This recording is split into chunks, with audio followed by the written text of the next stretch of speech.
ఈరోజు బైబిల్ అధ్యయనం కీర్తనల గ్రంథము 11వ అధ్యాయము 7 వచనాలు చదువుకుందాం.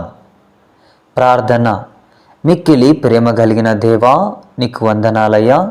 మరి చదువుచున్నటువంటి లేఖనాలను బట్టి నీకు స్తోత్రాలనైనా. చదువుతుండగా మాకు జ్ఞానాన్ని అనుగ్రహించండి. ఆమేన్. యెహోవా, శరణుజొచ్చియున్నాను, పక్షివలే నీ కొండకు పారిపోమ్ము అని మీరు నాతో చెప్పుట ఎలా? దుష్టులు విల్లెక్కు పెట్టియున్నారు, చీకటిలో యథార్థ హృదయుల మీద వేయుటకై తమ బాణములు నారియందు సంధించియున్నారు. పునాదులు పాడైపోగా నీతిమంతులేమి చేయగలరు? యెహోవా తన పరిశుద్ధాలయములో ఉన్నాడు. యెహోవా సింహాసనము ఆకాశమందుచున్నది. ఆయన నరులను కనులారా చూచుచున్నాడు. తన కనుదృష్టి చేత ఆయన వారిని పరిశీలించుచున్నాడు.